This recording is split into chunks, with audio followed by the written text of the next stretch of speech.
박근혜 전 대통령의 공판 준비 기일 내일이지만 나올지 안 나올지 궁금하고 또 이번 대선 본인의 파면, 이 탄핵 파면으로 치러지는 대선에 과연 투표권을 행사할 것이냐 여기에도 지금 관심이 모아지고 있는데 홍준표 후보가요.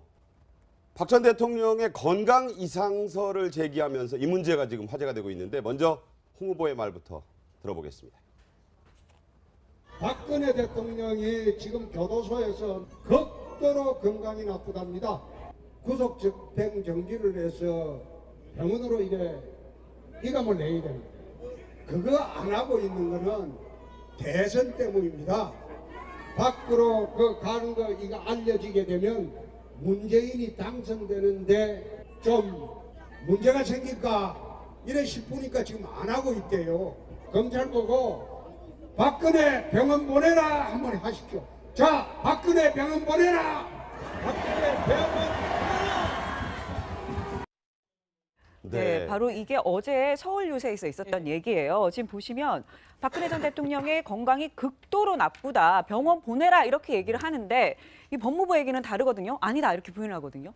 이게 아마 이제 그 사실이라고 하면 극도로 이렇게 건강이 나쁜 상태라고 하면 유영하 변호사가 보석 신청을 하든 어떤 조치를 취했겠죠. 유영하 변호사 쪽에서 그런 조치를 취하지 않았다라는 거는 저는 외려 교정당국 법무부 관계자들의 공식 논평이 더 좀 합당하다는 생각이 들고요. 그리고 뭐 구속 집행정지 이전에 여하튼 제가 말씀드리고 싶은 거는 박 전 대통령을 변호하는 측에서 외려 이런 건강 악화가 됐을 때는 더 구체적인 행위를 할 거기 때문에 대처를 할 거기 때문에 그쪽에서 그 변호인 측에서 어떤 대처가 없다는 거는 좀 이거는 선거판에서의 좀 마타도와 같다고 해야 될까요? 가짜 뉴스라고 해야 될까요? 그쪽으로 보는 것이 저는 더 맞는 것 같습니다. 네, 그래서 국민의당의 박지원 대표가 홍 후보의 이런 주장을 이렇게 비판했습니다.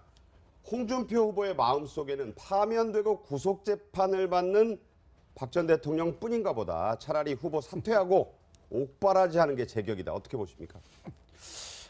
홍준표 후보의 뭐 속셈은 뻔한 거 아니겠습니까?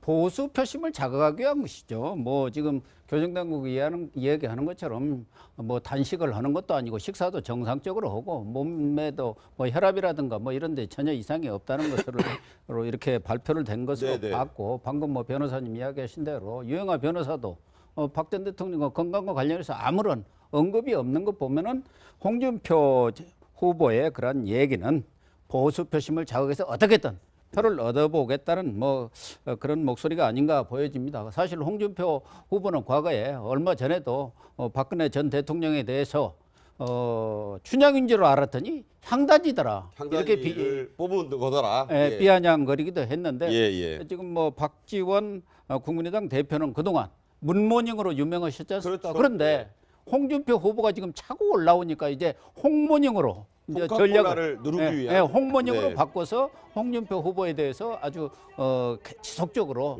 지금 뭐 이렇게 비판하는 목소리를 내고 있는 것 같습니다. 네. 이게 이 이야기를 이미 2주 전에 새누리당 대통령 후보 조원진 후보가 계속 이야기를 해왔었어요. 예. 아, 네. 근데 지난 2주 동안 너는 박근혜 대통령을 그렇게 사랑하고 박근혜 대통령의 건강이 그렇게 극도로 악화되었다라는 이야기를 한 번도 안 했단 말이에요. 네. 홍준표 후보는 갑작스레 이 이야기를 꺼내는 이유가 뭐냐? 전형적인 박근혜 파리를 또다시 시작하는 것 아니냐? 홍 후보가. 예, 우리가 그 신문파리, 성냥파리는 많이 들어봤지만 박근혜 파리는 대체로 많이 안 들어봤었잖아요. 전직 대통령을 판다. 예, 네. 그래서 전형적으로 박근혜 파리를 통해서 조원진 후보가 가지고 있는 1%를 당겨오기 위한 아주 유치한 그 선거 유세 아니냐. 그리고 조원진 후보가 이미 2주 전부터 지속적으로 이야기를 했다라면 4월 말부터. 예, 그렇게 마음이 아프고 가슴이 아프고 구속돼서 재판받고 있는 박근혜 대통령의 건강이 걱정되면 네. 지금 이야기하면 안 되죠. 같이 조원진 후보와 함께 그 박근혜 전 대통령에 대한 병원 이송을 강하게 이야기를 했었어야죠. 왜 2주 후에 이야기를 하는지 그 의도는 이미 국민들이 빤히 안다라는 네. 측면에서 본다라면 아직도 박근혜 파리를 통해서 홍준표 후보가 표를 얻고자 하는 것 그러면 이분의 역사적 이 국회의 역사적 결정, 네. 현재 역사적 판단 이런 부분에 대해서는 도대체 뭐냐. 음. 다시 한 번 더 헌법 질서에 대한 네. 수호 의지가 있는 대통령 후보냐. 나는 강한 비판을 하지 않을래 않을 수 없다는 겁니다. 그렇군요. 네, 근데 아까 지금 말씀하신 것처럼 뭐 새누리당의 조원진 후보 같은 경우에는 2주 전부터 얘기를 했다 이렇게 말씀을 하셨고 홍준표 후보는 갑자기 어제 이 얘기를 꺼냈거든요. 왜 하필 이 시점에 이 얘기를 하는 걸까요? 방금 뭐 우리 양 이사장이 잘 설명하셨지만 지금 홍준표 후보 입장에서는 지금 보수 그 표심을 겨냥하는 그런 선거 전략을 짜고 있는 거 아닙니까? 그래서 5번의 이 토론회에서 보면 보수 그 유권자들이 좋아할 만한 국가보안법 문제라든지 대북 송금 문제라든지 그리고 노무현 전 대통령의 뇌물 관련된 문제 그리고 나아가서는 동성애까지 이야기를 하고 이제야 말 그대로 박근혜 8이라는 표현을 썼습니다만은 그 이전부터 있었던 정치적 용어로 이야기하자고 하면 박근혜 마케팅을 지금 하겠다는 거죠. 네, 네. 그런데 저는 뭐 이 홍준표 후보가 지금 뭐 본인이 지금 지지율이 상승해서 2등 후보로 올라섰다. 이제 드디어 이제 양강 구도로 만들었다고 하는데 말 그대로 유권 대선 주자이지 않겠습니까? 그렇다고 한다면 본인이 이렇게 공개적으로 의혹을 제기한 부분에 대해서 저는 근거를 내세워야 되는 것이 아닐까 네. 생각입니다. 이 유권자들 본인이 지금 토론회에서 다른 후보들 보고 거짓말한다고 아주 공격을 많이 했었는데 본인 스스로가 이런 민감하고 이 상당히 정치적인 문제를 상당히 또 정치적 갈등을 불러일으킬 수 있는 문제를 아무런 근거 없이 이야기한다. 저는 그 부분에 대해서는 상당히 유권자들도 홍준표 후보의 저런 선거 전략에 대해서 좀 고개를 갸웃갸웃거리지 않을까 하는 생각입니다. 그렇기 때문에 아마 빠른 시일 내에 이 본인의 발언에 대한 근거를 정확하게 제시하는 것이 이 대선 주자로서의 하나의 의무가 아닐까 하는 생각입니다. 사실 이 박근혜 전 대통령 건강 이상설은 여동생인 박근령 전 유경재단 이사장이 먼저 제기하면서 시작이 됐는데요. 박근령 전 이사장의 얘기 들어보겠습니다. 너무 건강이 안 좋아지셨다는 그런 소식 때문에 부신 기능 저하증 원래 지병이 있으셔서 그런 거를 많이 밖에서 걱정들을 같이 했습니다. 그런 부분을 꼭 좀 도와주셨으면 좋겠습니다. 네, 지금 얘기한 이 부신 기능 저하증 국회 청문회에서도 이미 한번 나왔던 얘기인데 국민의당 김경진 의원과의 청문회 대화 들어보시죠. 만약에 대통령이 부신 기능 저하증에 걸려 있다면 의식이라든지 판단력, 이 질병이 상당히 심각하다면 의식이나 판단력에 문제가 생길 수도 있습니까? 정도에 따라서는 그럴 수도 있겠지만 그 부신피질이라는 기능은 나이가 듦에 따라서 조금씩은 저하는 그런 경향을 보이고 있기 때문에 그리고 부신피질 호르몬을 측정한다는 것이 뭐 변화가 상당히 많습니다. 네, 박근혜 전 대통령 부신 기능 저하증이 있다 그 얘기는 이전부터 있었어요. 그러면 이것 때문에 교도소 생활이 힘들 수도 있는 건가요? 구치소 생활이? 그러니까 이제 그 부신 기능 저하증이 진짜 그게 확증이 나왔는지 안 나왔는지는 지금 몰라요. 김상관 전 그 자문위도 거기에 대해서는 그 청문회에서 대답 못 한다고 그랬거든요. 확실히 얘기를 못 했죠. 예, 그냥 다만 좀 수치가 떨어져 있다라는 정도의 그런 기록은 있으면 두통약 주고 이런 식의 그 대증요법만 하다가 제대로 병을 치료를 못 하고 나중에 이제 근원적인 치료를 하면서 이 부신기능 저하증을 이제 나았다라는 그런 칼럼을 봤었거든요. 네, 그러니까 설사 이런 질환이 있다 하더라도 이게 뭐 지금 현대의학에서 고칠 수 없는 질환은 아닌 거고 네. 만약 이런 질환이 있다고 하면 교정당국에서 분명히 여기에 대해서 저는 대처를 할 거라고 봐요. 네. 그래서 뭐 굳이 이것 때문에 이런 게 있음에도 불구하고 뭐 21세기 지금 대한민국에서 아무리 뭐 파면당한 전직 대통령이라고 해서 그냥 방치한다? 뭐 저는 상상하기 어려운 겁니다. 그래서 이 가짜 뉴스도 많고 이게 정치권에서 대선에 많이 등장하니까 법무부 교정당국 공식적인 입장을 이렇게 밝혀왔습니다.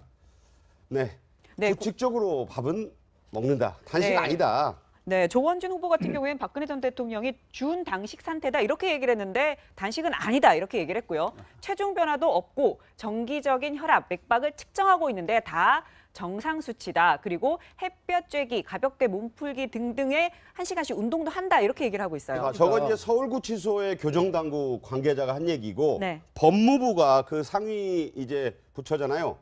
자, 하도 이게 얘기가 커지니까 소문, 일련의 이런 소문 모두 사실 아니다. 박 전 대통령 건강 상태에는 이상이 없다.